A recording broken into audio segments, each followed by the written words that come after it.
Hi there, Sanbonani Molweni. Welcome to Fix channel. If you're new here, please subscribe before the end of the video. If returning, thank you for love and support. I appreciate you. Channel is Simbo Season 8 promo iphumile kudala guys khona nizoyithola izinto esilandela khona esikhuluma ngazo.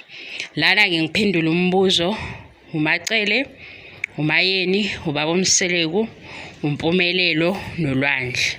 Ulwandle ingane kaMacele, umpumelelo ingane kaMayeni. Lana first wife kababa uMseleku no second wife kababa uMseleku. Umseleku lo nesithembu. Why ngichaza kanjena guys ngendlela engathi izoba slow ukuthi angikwazi nkosiyami ukubona ukuthi lo engikhuluma naye mhlawumbe usehambe wafika phi nothando nesithembu. Umseleku ke ubaba lo okhombisa isithembu ku TV. La makhosikazi ke awu2 number 2 uhlangane naye kuqala before first wife okuMacele. uMacele unengane yomfana le okuLwandle mase kuba umpumelelo. Kule video ke ngithi into uMacele mhlambe mayekuthi because iphuma kwi comment section mawuthi uMacele uyibanga noMayeni angeke ize iqedwe unkosikazi ozofika after. Sisebenzisa ingane ke kulento le esenze example yayo sixoxa nge-TV show. Musukenza ukuthi ibe personal kuwena ukuzizozwakala because le is story esifana ne-TV incwadi kababa uMseleku kodwa esiyifunda ngeso kamabona kude. Into ke engishoyo ukufaka umpumelelo anginawo umqondo wami uyangitshela ukuthi yes umshado mkhulu ukunengane.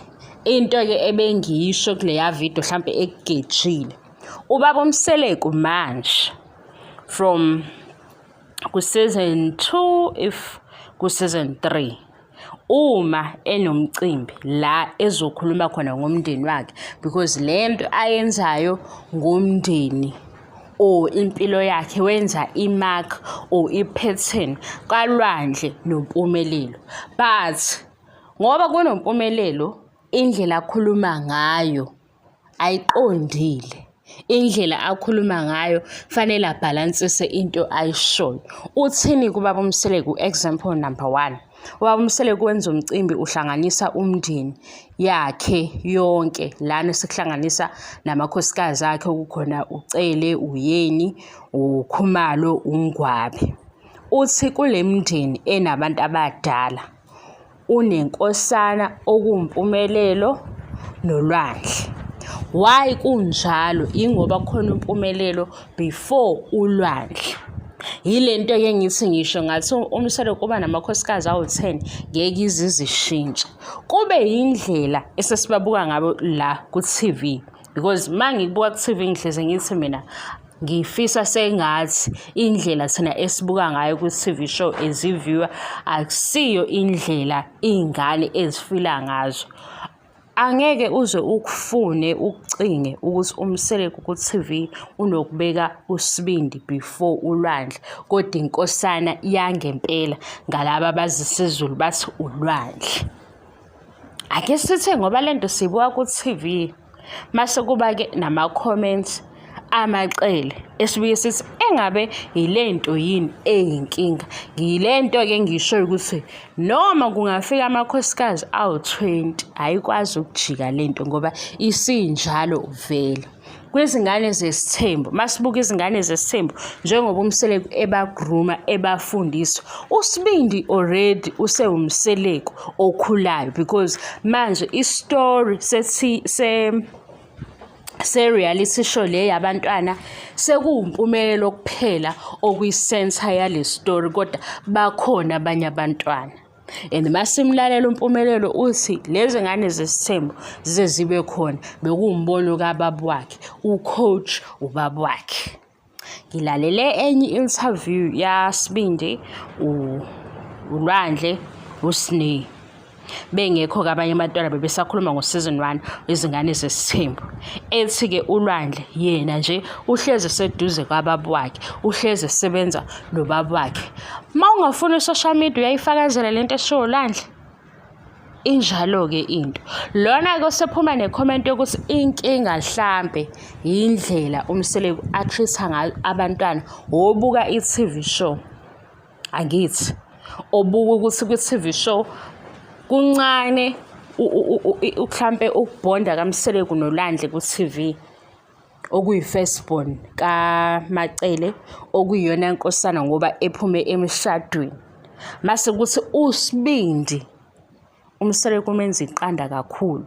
Ungaze ucabanga ukuthi uSibindi uLwandle, kanti uSibindi umntwana amthole before umshado. Angazi noma umehluko uzozwakala yini lana. Mhlambe kukhona i-comment engiyithole ngase ngibuka ukuthi mhlambe oyibhalayo utshela mina ukuthi ngibona ingane inkulu kunomshado. Cha, uMseleku into ayiyona indoda yomZulu, traditional man osenesithembu. Mase kubuya uSibindi iyashintsha-ke i-order yalomndeni. Yingakho ehleze bakhumbuza ukuthi bona benoLwandle into abazenzayo besaphothane, benzele yena bephinde benzele ugogo wabo. Ngiyazi ukuthi why esebenzisa i-reference kagogo. Imindeni eminingi ogogo bayayihlanganisa, kanti amakhosikazi bengaba nawo challenges or differences, ugcine lento isitheleleka ey'nganeni.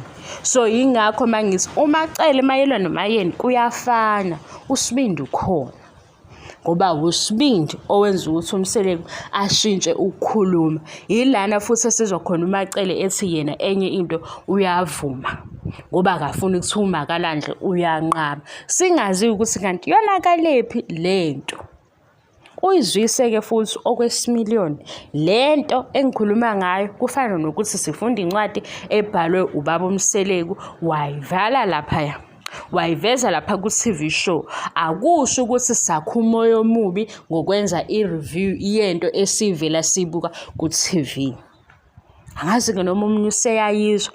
Akusikhona ukuthi ingane etholwe before umshado inkulu kunomshado. Ikhona le ngane. Yafika la.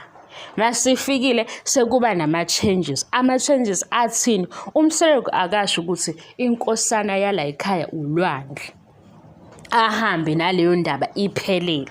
uMseleku uthini? Uthi ngoba uSibindi mdala naye uyinkosana, noLwandle uyinkosana. Ngiyithathile-ke lento ngayiletha kule channel ngenzela ukuthi sifunde, because bakhona abanolwazi lwesiZulu ukuthi mabebhala i-comment siyithole yonke into ayishoyo. uMseleku-ke akakhulumi kugcwala umlomo, akenzi futhi kanjalo ngokwe-TV show. Kodwa ngoba thina into esibambayo ile portion abayiveza ku-TV, kungenzeka ukuthi ekhaya iy'ngane zonke zizizwa ngendlela efanele ngobabwazo. Ngoba ngisho kwi-comment section abantu banakho ukubhala ukuthi kodwa uLwandle akanazo izinto ey'phoxayo. Ngisho ku-social media kababa wakhe akaphithizile. Nalana ku-TV mawubuka nje izingane zesithembu, kahle kahle ishow kaMpumelelo, ama-siblings aphelezela yena. Le nto le yenzelweni ingoba uMseleku kuzoba nesikhathi la sesithi sikhatheleke manje uthando nesithembu mase kulandela uMpumelelo, ngoba already ishow yoMpumelelo ilethi chaos. Le chaos abantu ababuke le TV show, because akekho umuntu obezocasuka ngento angayibukanga. Akekho umuntu obezothi hey uMpumelelo 1 2 3 engambukanga. Lo Mpumelelo-ke ube khona before umshado kaMacele. Yilana-ke sengiqala khona ngithi lento engathiwa uMacele uyamlaya uMayeni ayikho. Ngisho bengezwe bebe u-20. Ayishintshi indaba yokuthi uMseleku uma sakubhalansa kuze kube ukuthi mhlambe nama-comment uMacele awashoyo ashiwo abantu njalo. Ama-comment amanye uneyinto yokuthi ayamthinta, because abantu lento yokuthi first love true love siyamuzwa uMacele lobesho ukuthi angishadanga nendoda eshadile. Siyazi ukuthi phela unkosikazi ofike before yena uMacele. Ngeke ngithi mhlambe u-insecure, kodwa ngizothi zikhona mhlambe izinto ey'bonakalayo njengoba nathi siyibuka ku-TV show sithi awu kodwa uLwandle inkosana, uLwandle inkosana. Kodwa masulandela le TV show uyacinga ukuthi kanti inkosana uSibindi noma uLwandle.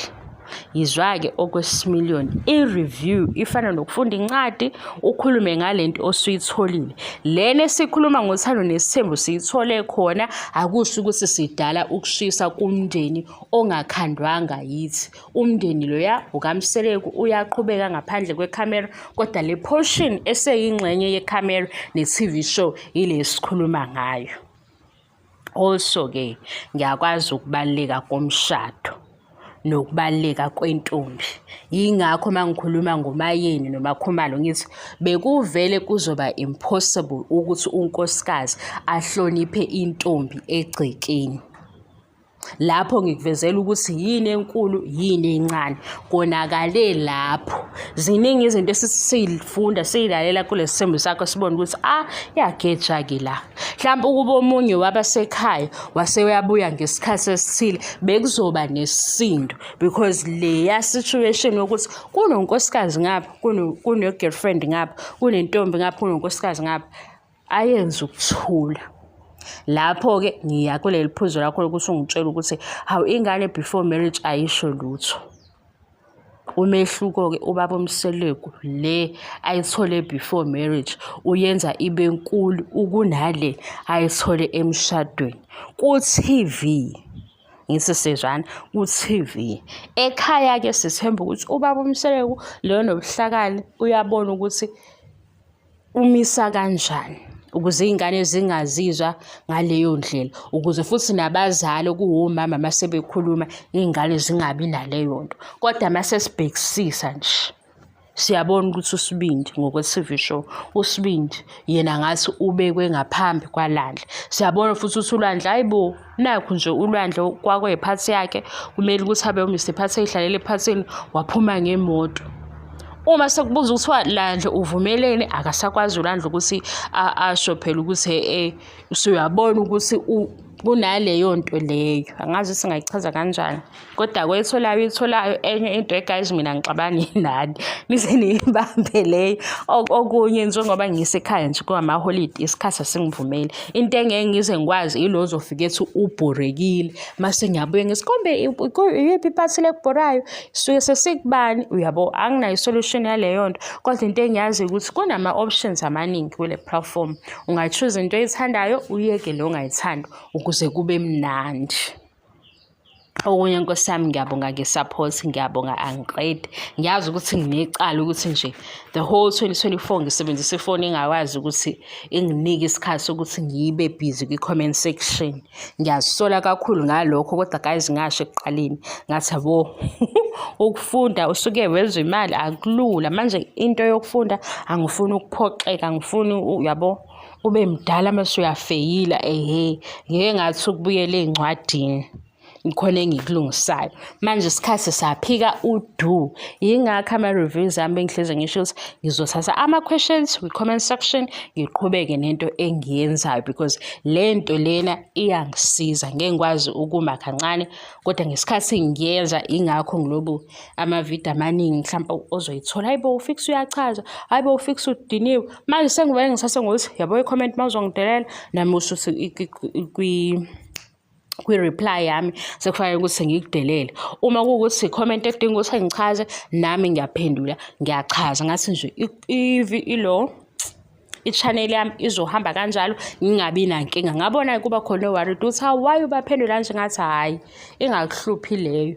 Ezingihlupha umoya ilezi zokuthi iSouth Africa ibheke phezulu, kodwa nje in denial, asiyeke leyo ukuthi kwenakale phe South Africa. Enye into ngiyabonga guys ngesupport, ngiyabonga angiqedi.